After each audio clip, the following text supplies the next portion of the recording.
अजन्मा हैं, तो उनका जन्म क्यों धारण करते हैं, इसका संशय लोग पूछना चाहते हैं।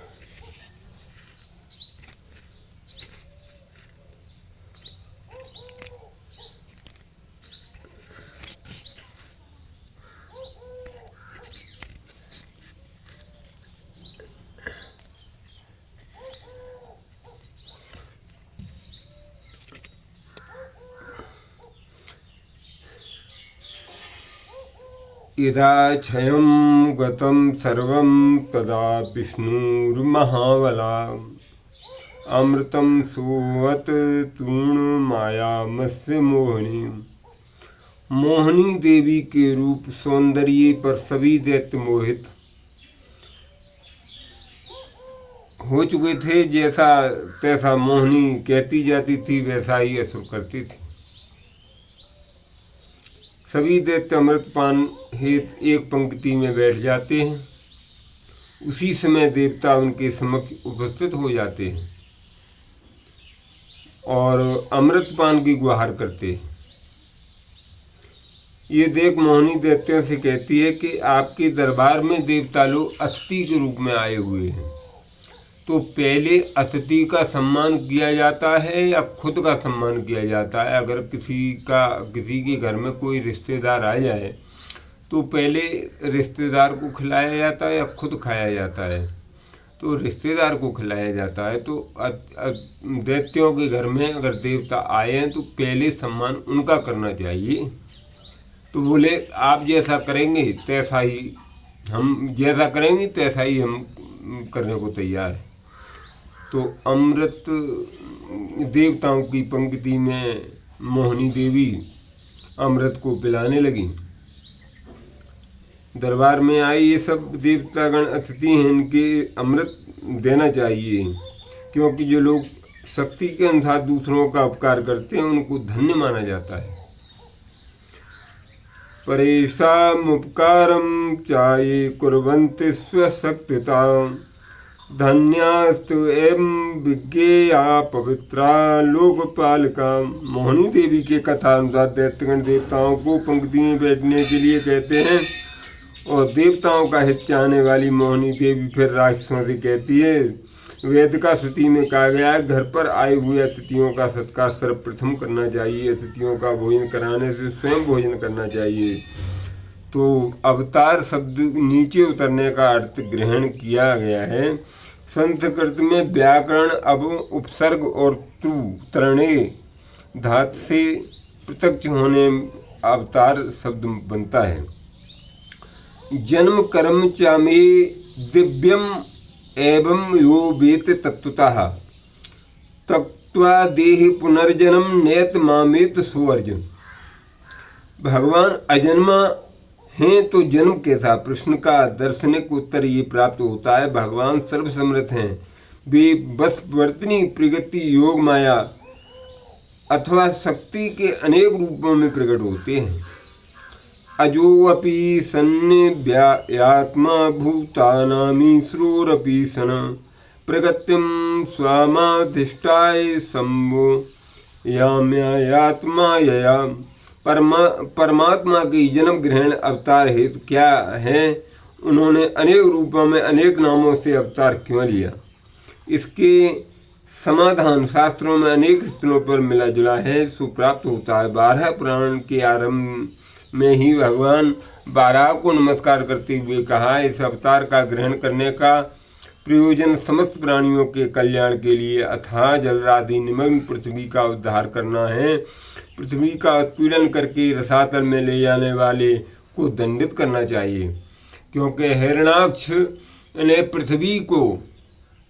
पृथ्वी का और वेदों का, चारों वेदों का अपहरण करके पातालपुरी को ले गया था। अगर वेद शास्त्र नहीं होते तो आज ये संस्कृति सनातन धर्म ही नष्ट हो जाता, क्योंकि सनातन धर्म वेदों के अनुसार ही तो चलता है। नमस्तस्यै वराहाय लीलो युद्धरति महिम इस प्रकार परमात्मा को मनुष्य परम कल्याण के लिए अवतरित होने से प्रसंग श्रीमद् भागवत में भी प्राप्त होता है। कहा गया है, निर्गुण निराकार परमात्मा भक्तों की संताप भरने के लिए सगुण रूप में धारण करते हैं। निर्णाम निश्री सार्थाय भक्ति भगवतो नृप अव्ययस्पाप अप्रमेयस्य निर्गुणस्य गुणात्मना। नाना अवतारों में परमात्मा अपनी वत्सलता प्रकट करते हैं। भक्तों का दुख हरण करने के लिए, उनकी रक्षा के लिए शरीर धारण कर पुनः पुनः अवतरित होते हैं। और यदा यदा ही साधूनां दुखम भवति दानव तदा तेषां च रक्षां देहि संसार धार्यम। श्रीमद् भागवत गीता में सभी शास्त्रों में अवसरवादी सिद्धांत अंगीकार किया गया है और अवतार ग्रहण करने का सुंदर प्रयोजन उपस्थित होता है। इसमें परमात्मा निरीक्षा से प्रकट होकर 3 प्रमुख कार्य करते हैं: सज्जनों की रक्षा और असज्जनों का विनाश और धर्म की स्थापना। परित्राणाय साधूनां विनाशाय च दुष्कृतां धर्म संस्थापनाशाय संभवामि युगे युगे।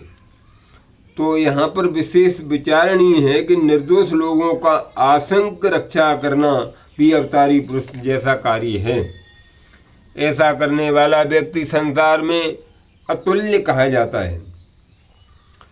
यही परित्राणाय साधूनाम की लोकप्रियता आदर्श अनुकरण है। इसी प्रकार अकारण प्रजा को पीड़ा देने वाले को दंडित करना महापुरुषों का कार्य है। सदाचार रूप में धर्म की स्थापना में योगदान करना महात्माओं का कार्य है, किंतु पूर्ण रूपेण संतों का रक्षण, दुष्टों का विनाश और धर्म की असंदिग्ध स्थापना का कार्य भगवत अवतारी ही कर सकता है, क्योंकि राक्षसों की संख्या अधिक है और सज्जनों की संख्या कम है, और वो सज्जन लोग कमज़ोर होते हैं और राक्षस लोग बलवान होते हैं। दानव पहले से बलवान होते आए हैं, तो ज़्यादा लोग थोड़ों पे वैसे प्रभावी हो जाते हैं। इसलिए एक अवतार ही उनका विनाश कर सकता है और सज्जनों की अवतार ही रक्षा करता है। अवतारों के अनुपमकारी गुणों का वर्णन किया है। इनकी अलौकिक लीलाएं, परंपरा कार्य, उत्कृष्ट सूचता संपन्न व्यवहारों का विशेष उल्लेख की शास्त्रों में प्राचीन काव्य में कहा जाता है। अवतारों का क्रम प्रगणना, अवतारों का सर्वप्रथम हमारे प्राचीन ग्रंथों में वेदों में प्राप्त होता है। श्रुति का कथन है कि भगवान स्वयं जन्म रहते हैं और किंतु अनेकों रूपों में जन्म ग्रहण करते हैं। विद्वान पुरुष भी इस परमात्मा के उद्दीन स्थान को देखते समझते हैं।